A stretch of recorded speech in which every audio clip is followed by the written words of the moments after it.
Assalamualaikum warahmatullahi wabarakatuh.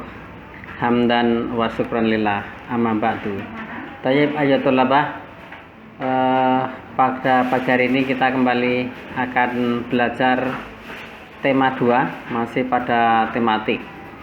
Namun sebelumnya, apakah kalian sudah melaksanakan sholat duha pada pagi hari ini? Kalau belum, silahkan kalian laksanakan sholat duha terlebih dahulu. Kaifa asbahtum? Alhamdulillah innana bikhair. Tayyib ayatul lab. Nabda darsana hadzal yaum bi qiraati al-basmalah. Bismillahirrahmanirrahim. Nah, pada pagi hari ini kita kembali mempelajari pelajaran tematik. Pada tema yang kedua, kita akan bicara tentang perekonomian masyarakat. Oke, apa itu kegiatan ekonomi? Kegiatan ekonomi itu adalah semua kegiatan yang dilakukan oleh manusia untuk memenuhi kebutuhan hidupnya. Nah, kegiatan itu biasanya memanfaatkan sumber daya alam. Nah, pemanfaatan sumber daya alam ini sebagai kegiatan ekonomi bisa menjadi bidang usaha. Nah, sumber daya alam yang ada di lingkungan kita ini banyak. Yang itu semua bisa dilaksanakan, diolah oleh manusia, bisa diolah oleh masyarakat menjadi sebuah bidang usaha di bidang perekonomian untuk memenuhi kebutuhan hidupnya sehari-hari. Nah, apa sumber daya alam itu? Banyak sekali di lingkungan kita. Kalian bisa menyebut di sekitar kalian banyak sumber daya alam. Di situ ada kebun, ada sawah, ada air, ada hewan dan lain sebagainya. Itu merupakan bagian dari sumber daya alam yang itu bisa diolah oleh manusia untuk memenuhi kebutuhan hidupnya. Understand? Nah, usaha yang pertama yang ada di dalam masyarakat itu adalah agraris. Apa itu? Mari kita pelajari bersama. Banyak penduduk kita ini, masyarakat di sekitar kita ini yang mempunyai mata pencahariannya itu sebagai petani. Karena banyak menjadi petani sehingga negara kita ini disebut sebagai agraris. Nah, hasil pertanian dan perkebunan itu antara lain adalah padi, jagung, ubi, kedelai, sagu, sayuran, buah-buahan dan lain-lain. Ini sebagaimana yang telah kalian nikmati bersama. Nah, perkebunan adalah kegiatan penanaman lahan dengan tanaman keras dengan umur lebih dari 6 bulan, bahkan lebih dari 1 tahun. Misalnya apa? Tebu, rosella, tembakau, kelapa sawit, kopi, cengkeh dan lain sebagainya. Itu merupakan dalam bidang perkebunan. Nah, petani di dalam melaksanakan kegiatan usahanya itu ada beberapa macam caranya. Nah, cara yang pertama adalah intensifikasi. Apa itu intensifikasi? Yakni upaya untuk meningkatkan hasil pertanian tanpa memperluas lahan pertanian yang telah ada. Nah, intensifikasi ini lebih dikenal dengan nama panca usaha tani. Apa yang dilakukan di dalam kegiatan intensifikasi itu? 1. Menggunakan cara penggunaan pupuk yang baik. Yang kedua, memilih bibit unggul. Yang ketiga, pengairannya yang baik.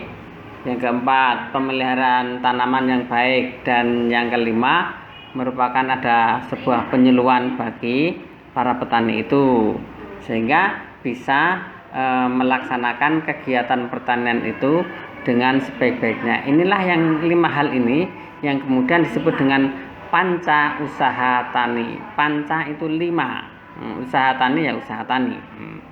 Nah, usaha yang kedua adalah ekstensifikasi. Apa itu? Yakni meningkatkan hasil pertanian dengan memperluas lahan pertanian.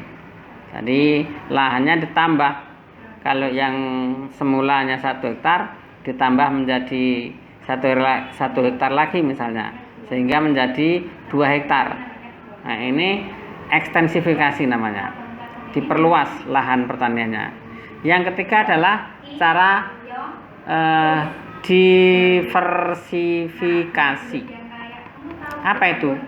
Yakni usaha meningkatkan hasil pertanian dengan cara memperbanyak jenis tanaman pada suatu lahan pertanian. Diversifikasi dilakukan agar pertanian itu tidak hanya menghasilkan salah satu jenis tanaman saja. Contohnya pertanian dengan sistem tumpang sari, yaitu menanam beberapa jenis tanaman secara bersamaan pada lahan yang sama. Misalnya menanam secara bersama-sama ubi kayu, keledai, dan jagung. Nah, diversifikasi dapat dilakukan di antara 2 musim tanam atau pada 1 musim secara bersamaan. Nah, ini diversifikasi. Hal-hal ini merupakan usaha dari para petani untuk apa? Meningkatkan hasil pertaniannya. Nah, usaha yang berikutnya adalah rehabilitasi, yaitu usaha meningkatkan hasil pertanian dengan cara memperbarui cara-cara pertanian yang ada atau mengganti tanaman yang sudah tidak produktif lagi. Ini namanya rehabilitasi. Nah, jadi tanaman-tanaman yang sudah tua misalnya itu diganti dengan yang lebih mudah supaya bisa berbuah lebih banyak lagi. Nah, upaya ini misalnya memperbaiki sawah tada hujan dengan menjadi sawah irigasi. Kalau selama ini misalnya sawah itu mengandalkan airnya dari air hujan, itu coba polanya dirubah. Karena mengandalkan dengan air hujan itu masih kurang, maka diubah dengan cara irigasi. Apa? Ada irigasi itu mengalirkan air dari satu bendungan itu ke dalam sawah, sehingga bisa diolah dengan baik tanpa harus menunggu air hujan. Nah, karena kelemahannya air hujan itu, kalau kita ada hujan baru bisa mengerjakan sawah, tapi kalau tidak ada hujan petani tidak bisa menggarapnya. Maka supaya bisa menggarapnya terus menerus memakai irigasi. Nah, air irigasi dengan air irigasi itulah kemudian Pak Tani tidak harus menunggu datangnya hujan. Nah, yang berikutnya, usaha berikutnya adalah mekanisasi. Merupakan sebuah upaya proses penggantian dan penggunaan berbagai macam cara yang bertujuan untuk menjadi alat pengganti. Artinya dengan mekanisasi ini diupayakan agar hasil pertaniannya menjadi lebih baik. Contohnya apa? Mekanisasi dalam pertanian misalnya memaksimalkan fungsi lahan pertanian. Selain lahan ditanami padi, petani juga menanami sayur-sayuran dan buah-buahan. Menggunakan alat-alat pertanian modern yang membantu mengurangi resiko terjadinya gagal panen. Itu namanya mekanisasi. Understand? Nah, kemudian usaha yang lain selain di bidang agraris, juga masyarakat kita ini usaha ekonominya ada yang peternakan. Apa itu? Yakni kegiatan budidaya hewan untuk diambil hasilnya. Misalnya hewan kelinci, hewan kecil misalnya kelinci, kambing, burung, dan lain sebagainya itu dipelihara, yang kemudian nanti akan diambil hasilnya. Kelinci bisa dijual kelincinya, kambing bisa disembelih, dijual dagingnya, bisa menjual sate dan sebagainya. Kalian pasti juga suka sate toh? Nah, itu karena hasil dari para peternak kambing. Kemudian juga ada hewan besar yang itu dibudidayakan. Seperti apa? Sapi, kerbau, kuda, dan lain sebagainya. Nah, itu merupakan usaha di hewan besar. Selain itu juga ada usaha budidaya unggas. Misalnya ayam, itik, burung, puyuh, dan lain sebagainya. Itu merupakan di bidang unggas. Usaha ekonomi selain di bidang agraris dan peternakan, yang ketiga adalah perikanan. Perikanan merupakan budidaya ikan di kolam untuk diambil hasilnya. Nah, perikanan ini terdiri dari perikanan darat dan perikanan laut. Perikanan darat adalah budidaya ikan air tawar. Jadi kita bisa melaksanakan yang ada di jauh dari laut ini, kita bisa melaksanakan budidaya ikan di kolam ikan. Dengan apa? Dengan air tawar. Kita lihat misalnya di daerah kita di sekitar Janti, itu banyak sekali, hampir semua rumah itu mempunyai budidaya ikan air tawar. Misalnya apa? Lele, nila, mujair, ikan yang lain-lain. Itu merupakan budidaya ikan yang diambil hasilnya nanti dijual atau dijual di rumah makan. Nah, itu orang datang membelinya. Nah, ini orang suka makan ikan. Kalian suka makan ikan? Nah, tentu kalian suka ke Janti, beli ikan di sana dimakan, gitu. Nah, yang kedua perikanan laut, yakni upaya menangkap ikan laut. Biasanya dilakukan oleh para nelayan. Nah, jarang-jarang kalau kita yang ada di sini itu melaksanakan itu. Nah, yang melaksanakan itu biasanya para nelayan yang ada di pinggir pantai. Misalnya apa yang diambil? Ada udang, kerang, mereka membuat tambak udang, kemudian membuat tambak apalah gitu, tambak udang dibuat di pinggir pantai karena bisa mencari dengan mudahnya ikan-ikan laut.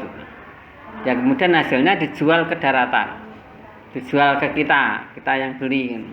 Nah, itu namanya budidaya perikanan. Oke, demikian hari ini anak-anak sekalian, understand ya, 3 bidang usaha. 1 bidang agraris, yang kedua bidang peternakan, yang ketiga bidang perikanan. Ini merupakan bidang usaha masyarakat Indonesia dalam memenuhi kebutuhan hidupnya. Paham, Tom?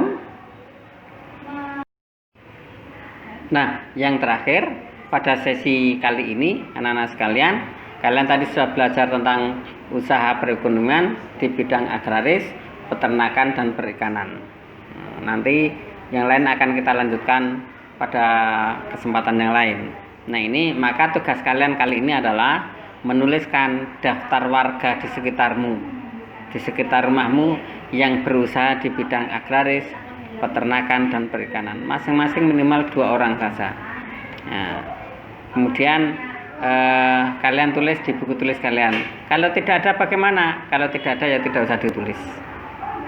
Itu tugas kalian. Jadi tentu tetangga kalian ada yang berusaha di bidang agraris, ada yang menjadi petani. Itu tulis misalnya Pak Bejo sebagai petani sawah, Pak Hirman sebagai petani cengkeh misalnya gitu dan sebagainya. Kemudian di bidang peternakan Pak Andi mempunyai peternakan kelinci dan sebagainya. Nah, tapi kalau tidak ada yang membudidaya ya jangan ditulis. Tayyib ayatul labah, itu pelajaran kita hari ini. Mudah-mudahan kalian bisa menulis tugasnya dengan baik. Nah, tatim tarsana tarsul maudhiyah biqirati alhamdulillah. Alhamdulillahirabbil alamin. Assalamualaikum warahmatullahi wabarakatuh.